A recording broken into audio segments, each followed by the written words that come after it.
So first of all, I apologize for the clickbait title. Nobody can really tell you if one game system is better than another. That's a matter of personal taste, and one person's favorite game is another person's nightmare of an evening. My purpose with this series is to make a reasonable comparison of two gaming systems that I've come to really love, to evaluate the strengths and weaknesses of each one, and then to let you decide what to do from there. Games Workshop, and particularly 40K, is the gold standard for tabletop wargaming. I'm not saying that's good or bad, I'm just saying that's what it is. That's how I initially got involved in the tabletop hobby. But recently I found myself pulling away from 40K due to a number of things, ranging from changes to what Games Workshop has been doing with the rule sets to some of their overall business practices. And that's when I started looking for other games to play, and I came across One Page Rules Grimdark Future. I gave it a shot and I found that I really enjoyed it. It had a lot of what I think 40K had lost or was just missing. But at the same time, I had invested so much in 40K, and there was still plenty that 40K had to offer, both as a game, as a hobby, and as a world I wanted to spend time in. So after having played One Page Rules for a couple years while still playing games of 40K, I thought I'd give you my 2 cents. Please keep in mind that for this comparison, I'm only comparing 40K and Age of Sigmar with Grimdark Future and Age of Fantasy. I know that 40K and Age of Sigmar have some significant differences, but I still think it's fair to compare them collectively with those two gaming systems from One Page Rules. I hope to cover skirmish games, epic games, and fleet games in another video. Another thing to keep in mind is I might bounce back and forth using the terms 40K, GW, Games Workshop interchangeably. I know they're not the same thing, but it's going to happen, so I'll just let you know about that up front. So in part 1 of this series, we're going to look at cost, particularly the startup cost. How much does it cost to actually get involved in the hobby? Although that also gives you an idea of how much it costs to stay in the hobby, start new armies, pick up new projects, so on and so forth. So let's begin with Games Workshop. Now, do I really need to say anything here? I don't, but let's do it anyways. Games Workshop is expensive, and it just keeps getting more so. When I started playing Warhammer Products and Hobbies many a year ago, it was $20 for a codex, and a box of models was between $20 or $30.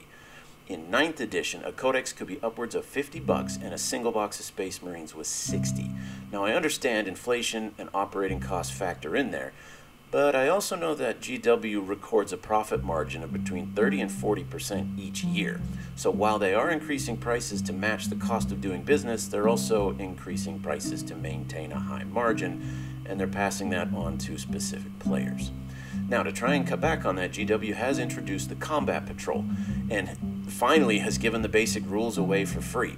So you can get into the game for about $160 for a Combat Patrol, and add another, say $30 to $50 to buy glue, clippers, paint, primer, brushes, and all the other things you'll need to build, paint, and use that Combat Patrol you just bought. So you're looking at getting into 40K or Age of Sigmar for about $200.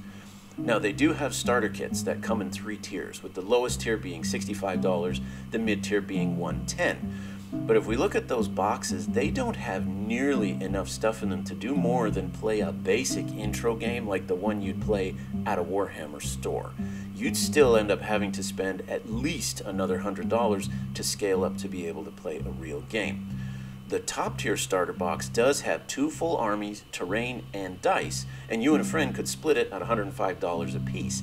But then you still need to buy paints, you still need to buy hobby supplies. Plus, if you go that starter box route, you only have 2 choices of army. One of you is going to be Space Marines, one of you is going to be Tyranids. If you want to play any other army, it's back to the Combat Patrol. So you might as well go that route anyways.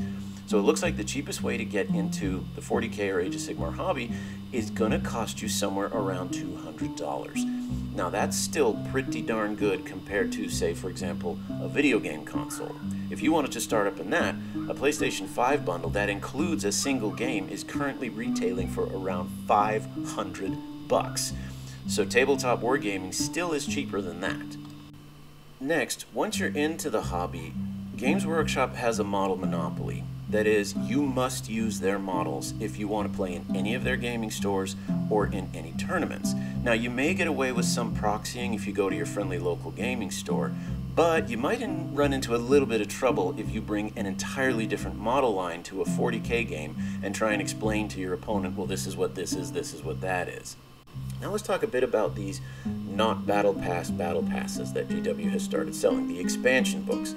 Now, they are value for money. You get lore, you get missions, you might even get formations and other rules that can dramatically change and improve your game. Personally, I think things like that should be posted to the Warhammer community, especially given how much you already have to shell out in order to get into the game in the first place. And I know a lot of you are going to say if you don't want to buy them, then don't. I won't. But if you go to a friendly local gaming store, chances are most of the other people there are going to be playing them, or at least a sizable amount that it will hinder your ability to play other people.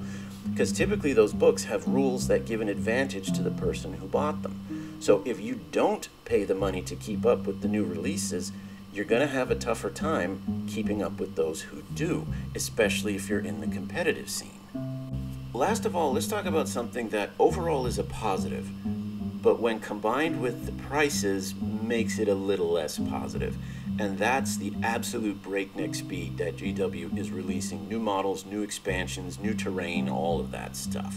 Now, compared to how they used to do things, this is fantastic. I remember the days of 6th and 7th edition where very little was released, very little was updated, and players who had certain armies just had to go to the store knowing they were going to lose because their codex was broken and there was nothing that was going to happen about it for a very long time. But now, with the pace of stuff being released, it's like trying to drink from a fire hose going at full blast. Again, folks are going to say you don't have to buy the new models if you don't want to. No, you don't. But, and we'll talk about this in a future part of the series, codex creep and power creep is real. GW have admitted that. So if you don't keep up with the new models that are coming out, you will not win games, or at least you're not going to win very many of them. So I'm always a big fan of a company that releases new products and updates and keeps on building their hobby and their business. But when they're very, very expensive, that makes it a lot more prohibitive to try and maintain it. Think of someone who, in the days of 7th edition or 6th edition, had 6 or 7 armies just so they could have variety. Well, suddenly they hit 9th edition, and there are so many codices, new models, and expansions coming out that the cost of maintaining those 6 or 7 armies has now doubled. And they either have to back out of it and lose all that they've invested in it, or they got to step up a lot of spending just to stay current. So to finish out this part, indulge me, if you will, in a little bit of story time, which will explain why I think Games Workshop prices are actually hurting them and losing them money rather than gaining it with each yearly increase. So, a long time ago, I was an employee of Games Workshop. Not a major one, I was an on-call employee, so I only worked a couple days here, a couple days there when the store manager was off for one reason or another. But even though I didn't work a whole lot, I still got the full Games Workshop employee discount, which was 50% off the sticker price. And in the 3 years that I worked for Games Workshop, I went from having 3 armies to 17. 3 years, 17 armies.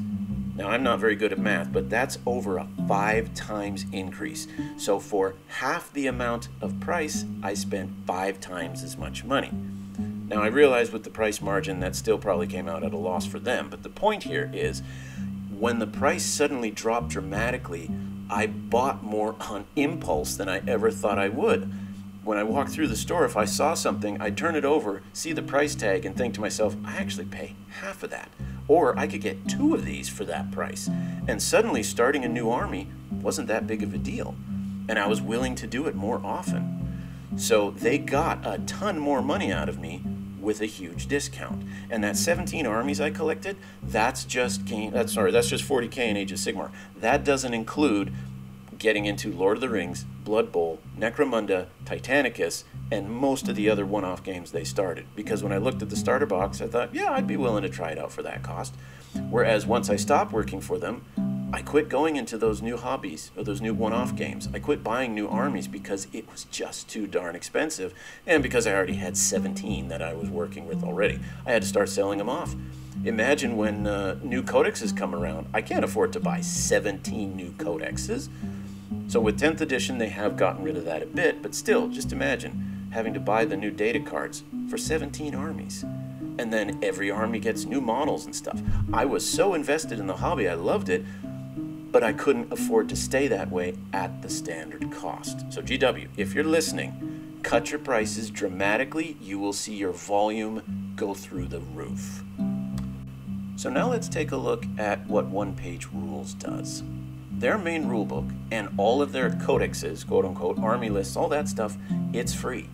Totally free, without cost, au gratis, complimentary. If you want, you can buy a hardcover version of the book for $5. Now, Games Workshop has finally caught on, and with 10th edition, they have given away the basic rule book for free, and that's great. Everyone else has done it. Welcome to the party. But here's the curious thing. One Page Rules, and I'll make a video on this later on, I think. One Page Rules is experimenting with tabletop gaming as a subscription service. You can spend $5 to get their basic rulebook, or you spend $5 a month to their Patreon, and you get all of their rulebooks for free. And then if you spend $10 a month, you get all of their rulebooks and all of their model STL files for free. So for the yearly cost of 2 Space Marine boxes or 1 combat patrol, you will get every single model that One Page Rules ever creates as an STL, and you'll get every book they ever publish as a PDF. Now, true, you will still have to pay for printing those models, and depending on who you get to print them for you, the kind of resin they use, so on and so forth, that can be quite a bit. I'm actually hoping to do another video comparing the cost. Is it really cheaper to buy a resin-printed army from someone versus just buying a hard plastic one that GW produces? So stay tuned for that. It's somewhere in the far future. But I think here that as more hobbyists get into 3D printing, and as 3D printing becomes easier and cheaper, it will simply be cheaper to pay someone else or at your friendly local gaming store to print those models for you, and you'll still save a bunch of money on it. Next, while Games Workshop has a model monopoly, One Page Rules is model agnostic, meaning any model anywhere can be used to represent the rule set that they have in their game, which includes 40K. So if you have a 40K army, you have a One Page Rules army. And One Page Rules, as I mentioned in a previous video, it started kind of as a rage quit of 40K. So when they designed their codexes, they made literal copies of everything that existed in the 40K universe. So if there was an army in 40K, there was an army in One Page Rules. Every individual unit in 40K had its counterpart in One Page Rules. Now, we'll talk about that later when we talk about lore and world building and so on and so forth. But for now, focus on the fact that if you can't afford a 40K army, you can't afford to play 40K. But with One Page Rules, you can afford anything. Even if you got nothing better than a package of green army men, you can put those on the table and still play with them. Additionally, there are model companies like Wargames Atlantic that make very, very cheap but still decent sculpt models. And in some cases, those models are less than $1 a piece, whereas right now, a typical Space Marine is going for $6 or $7 a piece. So these other companies, yeah, they're not the best sculpts. They're not as beautiful as the stuff that 40K makes, but it allows new players to dip their toe into the gaming pond for a lot less and see how they like it. There's not such a steep curve to get involved in the hobby. They can try out something small, and if they turn out they like it, they'll slowly build up, and maybe one day they will buy all GW products, because let's be honest, their stuff is really, really nice. So I think there's a very serious benefit to this model agnostic business model, allowing players to bring whatever the heck they want. So the last little bit of comparison here is about updates, expansions, and supplements. So with One Page Rules, everything is available digitally. You actually have to go through a third party to buy a hard copy of it. So anytime they update anything, it's automatic. You just have to re-download the PDF, or if you use their army builder, it's already pushed through that way. So once again, everything they offer in terms of FAQs or the equivalent, it's really easy to get, and it gets pushed through for free. As far as expansions and mission packs, One Page Rules has those as well, and you can buy them. They're $5, for a book. It's not that much. But once again, if you're one of their Patreon supporters, if you're part of their subscription service, all of that is just included. I mean, it's like a theme park. You pays you money, and you do whatever the heck you want until you go home. And something else that One Page Rules does that is kind of cool, I think it works because of scale. I don't know if 40K could actually do this, but on One Page Rules websites, they allow players to upload their own homebrew campaigns, scenarios, supplements, stuff like that, and they make it available for the rest of the community to download for free. So if you think you have a really cool idea for a campaign, a set of missions, a scenario, anything like that, you can put it up there, and when you go to that page, it actually lists them according to popularity, so folks can play them, can upvote them, can comment on them, and they'll show you which ones are being downloaded and played frequently. So I don't know if Games Workshop could do that. The sheer scale of stuff they get might be just downright overwhelming. But still, the basic idea that all of this stuff they provide for very low cost or no cost at all, as opposed to Games Workshop releasing products that are expensive and are coming out every few months. So at the end of our comparison here, I think we have a pretty clear winner. One Page Rules definitely has a lower bar for entry in terms of monetary cost. Now, I know some people will challenge back with that and say, but what about quality? Is the quality of the products that GW offers, does it justify the cost? And that's definitely something I'm going to cover a bit later in the video. But here, just at the outset, looking at how much it's going to take to get into the hobby and stay in the hobby, One Page Rules definitely has the advantage there. So that's the first part in the series. For all you who are 40K fans, don't worry. There are still several other areas of comparison where I can assure you 40K is definitely going to come out on top. It just didn't happen so in this case.